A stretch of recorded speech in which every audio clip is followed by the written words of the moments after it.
Hello, I'm Colin Gallagher, CEO at Onward and Upward, and you're listening to the Association 100 podcast, where each week we interview association leaders from across the country to hear how they're trying new things, taking big risks, and delivering value for their members. We'll explore the realities of what it means to work in and with associations and bring you the insights and inspiration you need to advance your career and make big changes at your association. Let's get started. Welcome back to the A100 podcast. I'm your host, Colin Gallagher, and I'm really looking forward to today's conversation. Today's guest is Dave Jackson, Executive Officer for ASPET, the American Society for Pharmacology and Experimental Therapeutics. Dave is an award-winning association executive with extensive experience managing operations for complex organizations. He has deep expertise in overall association management, in particular finances, operations, membership and marketing, and revenue-generating programs. Our A100 followers are likely already familiar with Dave and have seen ASPET pop up in the A100 a few times now. In 2023, we had the pleasure of interviewing his colleague Carter Ehrlman on the podcast for a conversation that really focused on the impact of advocacy and storytelling in biomedical research.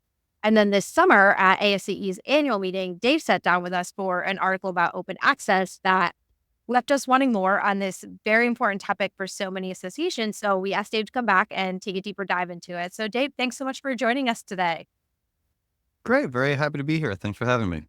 Absolutely. So to kick things off, can you just remind our listeners about ASPET's mission and the community you serve? Sure. So ASPET has been around for over a century, and we are a scientific society focused on the pharmacology community.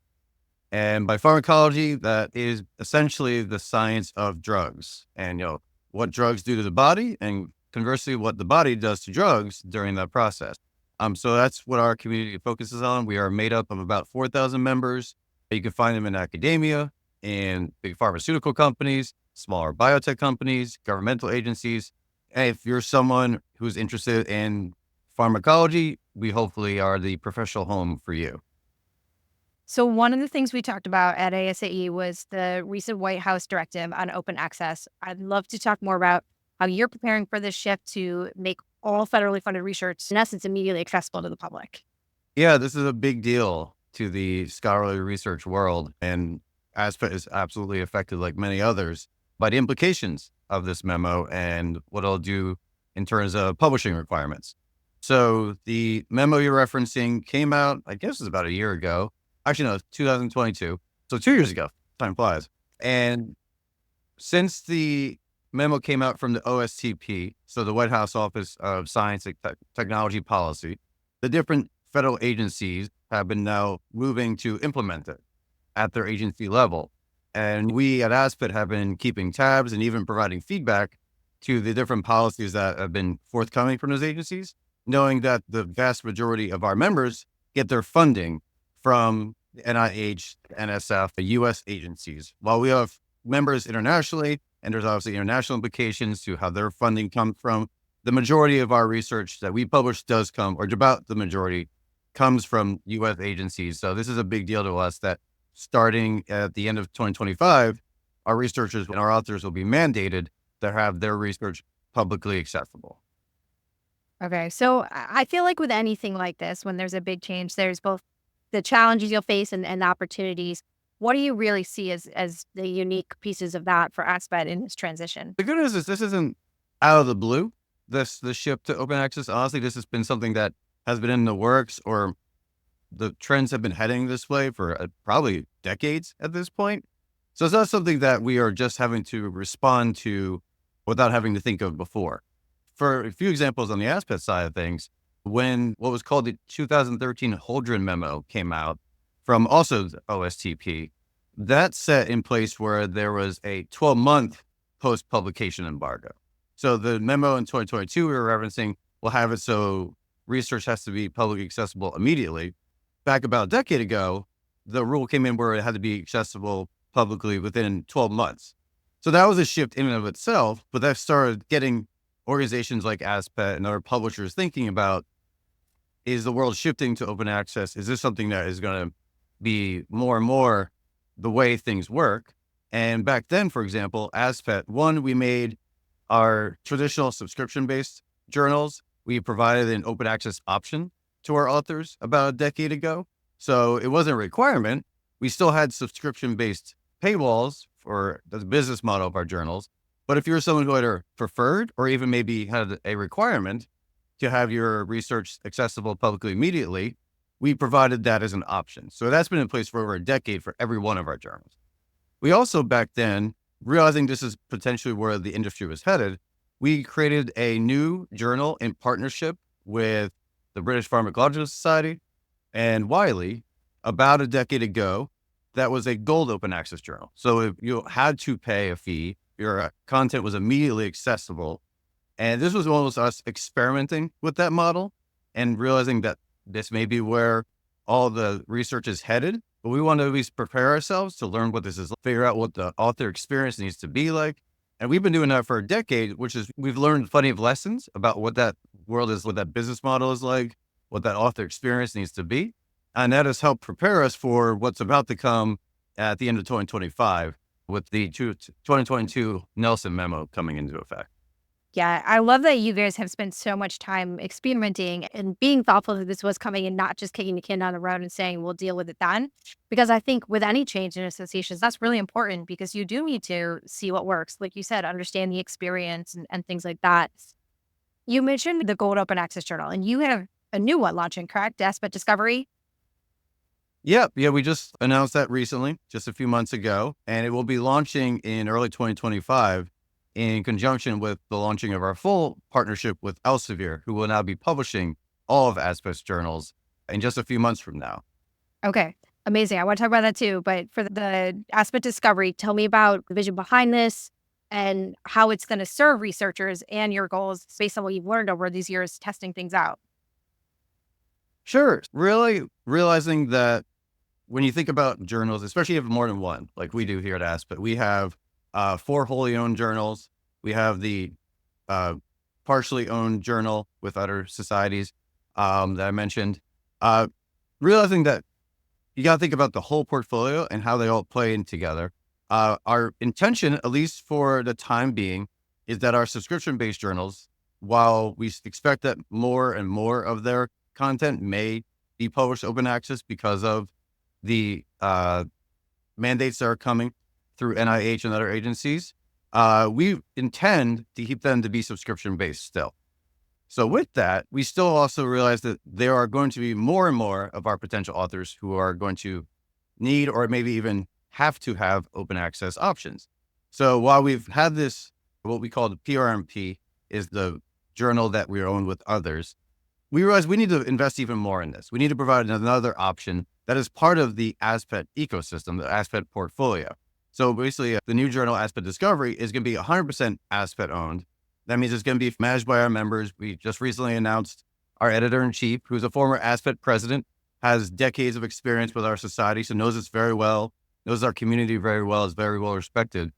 That when someone maybe potentially wants to initially submit a paper to one of our current journals, our subscription-based journal, knowing that sometimes that may not be the right fit for that journal, but it's still sound, quality, interesting, relevant science, we now will have this ASPET Discovery there as another option within our system where it make it really easy because you're already in our submission system. You're already in the ASPET peer review process.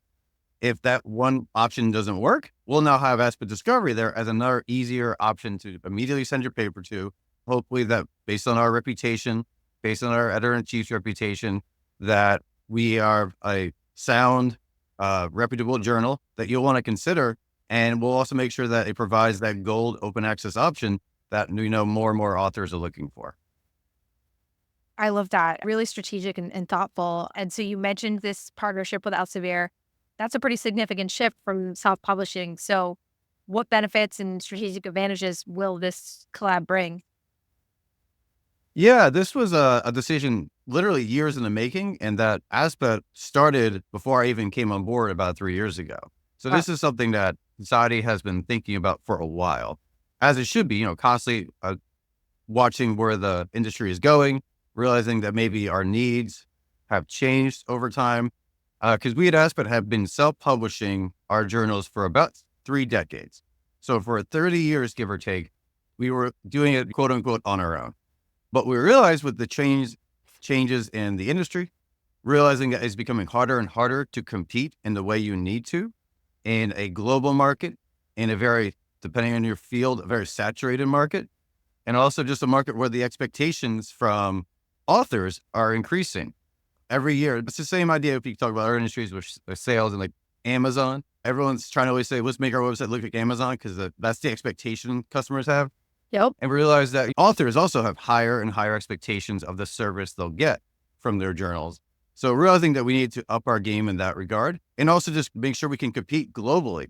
While we have 4,000 members, we're a staff of 20 people. I'm very proud of what we're able to do. The big publishers out there are thousands, maybe even tens or hundreds of thousands of employees. They have resources that we just can't possibly compete with on our own. We realized that in order to go where we wanted to with our journals, to continue growing, continue adapting to the changing industry, it would be best to do that with a publishing partner. And that's where over a 2-year process, we've answered the question, one, should we move to what we call a PSA, a publisher services agreement instead of self-publishing? And if so, who's that best partner? And after a very extensive process involving our council, which is what we call our board, involving all our editors, involving consultants who have expertise in this, we eventually came to the answer that Elsevier was the right partner to partner with this ever-changing field. That again, I just keep coming back to the fact that you guys seem to be so thoughtful and, taking time to make a decision that really makes sense for you and your members and your authors. So I love seeing that and just the strategic thinking that went into everything. It was not just, we're going to do this, let's go. It took everyone's input, really took on something that's challenging for a lot of associations that are in this publishing space. I think people can learn a lot from this and how they can take steps forward too on this front. Yeah, it's an extensive process. I'd say anyone who's thinking about going this path, one, do your homework and be prepared to take a long time if you want to do it well. And even if you do it well, it's still hard. But we're about to launch in January with Elsevier, so we still got to see exactly what that looks like on the other side. But so far, we feel very good about what it's set us up for. That's exciting. So you had some recent comments on the NIH public access policy where you discussed some potential risks around intellectual property and derivative rights. Can you elaborate on ASPET's concerns there and really what protections you hope to see for researchers? Sure. So as I mentioned with the 2022 Nelson memo, each agency gets to decide how they want to implement it. So there's guidelines about how this looks to ensure that everything has public access immediately. But there's a lot of details that go into what that looks like. And as I mentioned, NIH is probably the biggest funder of our members who get government funding from the U.S. comes from NIH. So one of the things we've been doing, ASPET, is reviewing the policy that they're preparing to implement their public access policy, and is providing comments on behalf of both our authors, our members, our community, and as well as from the ASPET as a nonprofit association perspective. And one of the comment you were mentioning and referencing revolves around when the memo dictates public access. Public access essentially means that the public can read it, which is something that I think we all understand what that means. But then there's also the question of what can others do with this publicly accessible content? Can they do more than just read it? And that's where we want to make sure that those considerations are being thought through when it comes to how the public access policies are being implemented. So when it comes to the licenses that come with the content, if you can read it, can I copy it? Can I distribute it to others? Can I reuse it and create something that maybe I'll modify this content and then add on to it with something I'm doing? And then, of course, there's also a question of, can I use it for other purposes beyond that? And that's other purpose could include training artificial intelligence. There's AI is scouring the internet for content to read, to learn, and it takes that answers and then spits it out like a chat GPT. And one of the things we really want to think about is, do we want this public access policy to allow for that? Or do we even potentially, depending on how the policy comes out, it could theoretically require that this is allowable. And ultimately, what I think we at ASPET want to do is make sure that the authors have as much flexibility and choice. Maybe for some, that's perfectly fine. They're good with that. Maybe some, because it's a emerging technology, we're still figuring out exactly what it does. Maybe they don't want their research to be, sucked into that AI vacuum necessarily. And we think ultimately that we should be thinking about that very thoughtfully and really making sure the authors have different options where Their content is still publicly accessible, but they can choose other ways and other methods of what happens to their content after that. Okay. I love that way of thinking. And as you really adopt this more author-centric focus, how are you all adapting your approach to really better support these authors and increase publication accessibility, especially for those early career researchers or those from under-resourced institutions? Yeah, because I guess one of the things that you have to think about the implications of this shift to open access is who's going to pay for it? Where's the funding going to come from? Because in the traditional subscription world, the customers, from the business perspective, the customers were the institutions, the organizations, whoever was paying for the subscription. And typically that was at an organizational level. Now with the open access world, assuming there is a APC or article processing charge, the author now has to find the funding for it. They're the ones paying for it. They're the quote unquote customer. Where's that money coming from? And some of our researchers and authors, thankfully, are well funded or are very well supported by grants or their institutions, where it's not that big a deal. But for some, they're struggling to get any funds at all or have the funds necessary to do the research they plan to do. And now they have to use some of those funds to pay for their article to even be published. And in the past, that wasn't something they had to worry about. So there's a lot of different options of ways to approach that. And I will also say, one of the things I'll be interested to see in the years to come is, do different business models emerge to resolve this issue? For example, with ASPET Discovery, we're going with the gold open access business model, where we charge an APC, but then everything's freely accessible. That's at least what this journal will be doing. And maybe it'll work. Maybe it'll evolve over time. But we also realize that there are issues with, can authors even pay for it? So there's a couple different things that at least we at ASPET are doing. One, we are, as part of being in the Elsevier ecosystem, we sign up for what's called Research for Life, which is a program that essentially allows for our discounted or fully waived fees, depending on the country you're publishing from. So those that don't have the resources that a United States or others may have, we do provide discounted fees or maybe even waived fees, depending on the nature, how much research funding is available there. We also do, with the subscription-based journals, if you are okay with publishing such that your content will be behind our subscription paywall, you as an author still pay nothing. We actually used to charge page fees and submission fees, but as part of our new partnership with Elsevier, it's given us the flexibility where we can now get rid of those fees.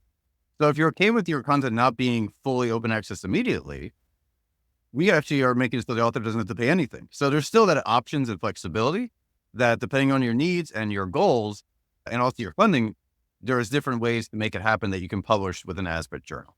Okay. That's so interesting. This is a world I'm not wholly familiar with. So it's neat learning the different ins and outs of how that works and what you would pay for versus not. So that's really interesting. You got into it a little bit, but I'm going to ask you to get that crystal ball out. And looking forward, how do you see future scientific publishing really evolving with open access models in particular? Yeah, as I mentioned, right now, the model we see the most, and we're no different here at ASPET, is the gold open access model, is where you pay a fee and then your content is freely available immediately. And I think that's where I see a lot of similar societies or similar journals. That's where lots seem to be heading right now. It's the model that at least makes the most economic sense for that flip from a traditional subscription model to the open access world. But there's other models out there that people are experimenting with. For example, there's one called Subscribe to Open. This is a model where if you are currently or have been a subscription-based journal, you now set it up where if you are able to get enough subscriptions from enough institutions, you set some kind of threshold where if you hit a mark and you get above that, the whole community benefits, because then you immediately make everything open access as long as you get enough subscriptions from your current customer base. Now, there's tragedy of the commons is the issue there, is if you're a subscriber who really doesn't want to pay the subscription, but you need access to it, but you're willing to be patient. Theoretically, you could wait and hope that the rest of the subscribers pay, then everything becomes open access, and then you get what you wanted without having to pay for it. So it is trying to trust and hope that the community as a whole will still contribute the funding they have been to maintain the financial realities of the journal, but provide that open access content. And I guess the question is, how sustainable is that over the long term? I know some journals have done well with that and some have struggled with it. So that's just another model that others are trying to transition from the subscription world to the fully open access world. But I suspect, because we know there are issues with shifting the burden of cost to the author, that there will be other models out there. There will be other attempts to figure out that way to make sure that content is accessible as soon as possible, but we're also accounting for the financial realities that it's not cheap to run a journal. And that's just something that's eventually someone has to pay for it. We hope the community can experiment with different ways over time to figure that out. And that's why, at least for ASPET, while we are trying the current model of a Go Open Access journal with ASPET Discovery, we're maintaining our hybrid subscription-based model with the other journals that exist. We also now have a partner in Elsevier who's going to have probably a lot more experimentation capabilities and options than we are because of how many other journals they publish. They may find something that works better than we currently do, and then we'll learn from them and maybe incorporate it in the future. Yeah, I'm excited to see what you learn as you kick off with them in the new year. Are there any other trends or innovations that ASPET's preparing for to really maintain your relevance and support for the pharmacology community? Yeah, I guess the buzzword one, but it's an obvious one, is artificial intelligence, and just Oh, trying to think yes. through what that means for scholarly publishing. And you can think about it from a couple different angles. Well, I was at a recent session or a conference where the panelists were talking about using artificial intelligence in the peer review process. And does that make sense? Is that a good idea? Because peer review is really the bedrock of scholarly publishing, to make sure it's being reviewed by other experts, being reviewed by those who have that critical eye before it ever gets published and is distributed to our subscribers or to our members. And the reality is, as important that the process is, sometimes it can be slow or slower than people want. And of course, there's the inherent nature of possible bias or errors from humans. That's just part of the process. It's better than any other process we have, but there are downfalls and trade-offs there. And the question is, can AI play some kind of role to either make it go faster or potentially be more accurate? And while there's plenty, at least from the panel I was a part of, there's plenty of skepticism and concern about, does that make sense, or will it maybe make sense down the road, and we're not there yet. But that's something we're certainly thinking about. And I know we'll be keeping an eye on, is there a way to either supplement or speed up those processes further down the road, while ensuring at the end of the day, what's most important for at least a scholarly publisher like ourselves, is at the end of the day, we have to make sure that the peer review process is reliable and accurate. That's more important than, we don't want to be one of those who are using AI just to cut costs or speed things up at the expense of quality and validity. Trying to make sure you balance that, but also not ignoring these potential ways to improve the process. Yeah, that makes sense. It's a huge topic everywhere, but in this field, I can imagine there's a lot of both excitement and concern. So you can see how that is a key topic of discussion for sure. This has been a really great discussion. I know you just mentioned another panel you were on, been talking a lot about open access and other, trends to watch out for. Is there anything else that you want to share with the association community on this topic as we get ready for 2025? Because it's almost here.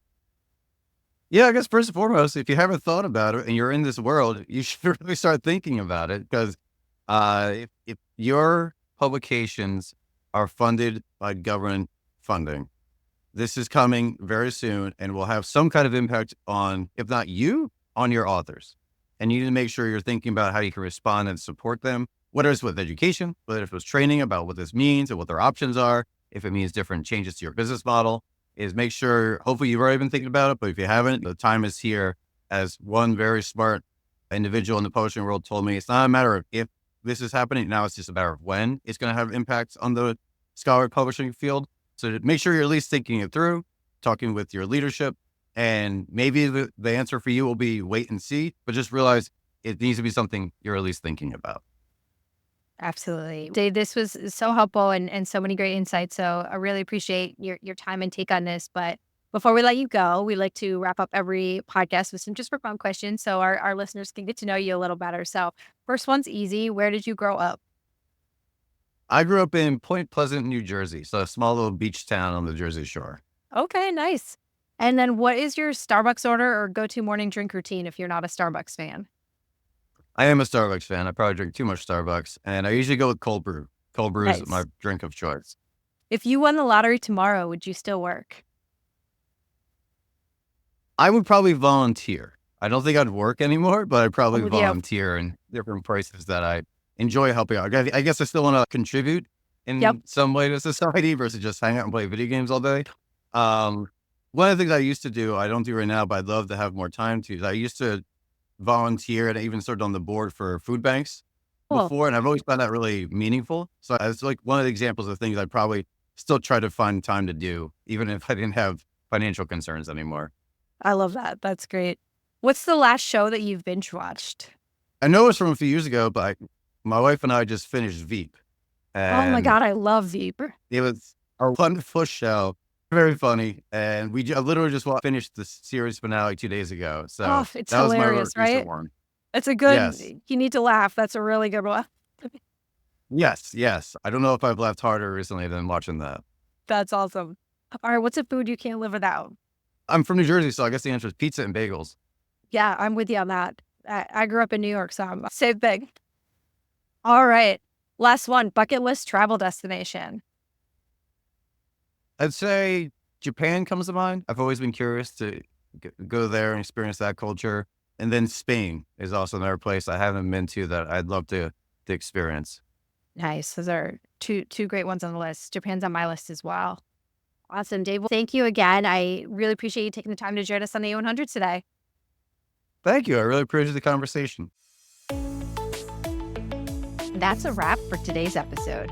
The Association 100 podcast is a production of Onward and Upward Marketing and Communications, where our mission is to make associations and nonprofits the go-to source in their industries through earned media and thought leadership. This podcast is an extension of the A100 newsletter, a bi-monthly collection of best practices, top trends, helpful ideas, and smart strategies delivered straight to your inbox. Have you undertaken a big change at your association, or do you have some words of wisdom from the trenches of association life? We want to hear from you, and so do our listeners. Drop us a note at info@onwardupward.com. That's info@onwrdupwrd.com. If you like what you heard today, be sure to subscribe, give us a 5-star review, and share with your friends and colleagues. We're available anywhere podcasts are found. Come back next week for more association inspiration and insights. Thanks for tuning in.